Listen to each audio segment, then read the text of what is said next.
వీఆర్ఏల వారసులకు ఉద్యోగాలు ఇవ్వండి. MP R Krishnaiah demand.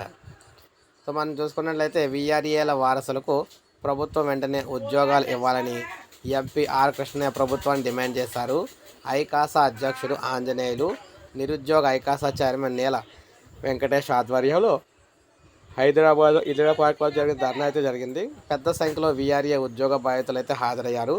వీరికి మద్దతుగా కృష్ణయ్య మాట్లాడుతూ, అనేక పోరాటాల ఫలితంగా గత ప్రభుత్వం రాష్ట్ర వ్యాప్తంగా ఉన్న 20,555 మంది వీఆర్ఏల్లో వివిధ శాఖల్లో ఉన్న ఖాళీల్లో 16,758 మందిని సర్దుబాటు చేశారని అన్నారు.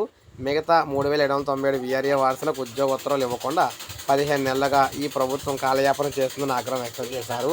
ఎమ్మెల్సీ తీర్మానం మల్లన్న మాట్లాడుతూ, ప్రభుత్వం ఇచ్చిన జీవో ప్రకారం వీఆర్ఏ వారసులకు ఉద్యోగాలు వస్తాయనే ఆశతో దీర్ఘకాలంగా ఎదురు చూస్తున్నారన్నారు. వీరికి న్యాయం జరిగే వరకు కూడా పోరాటం అయితే చేస్తామన్నారన్నమాట.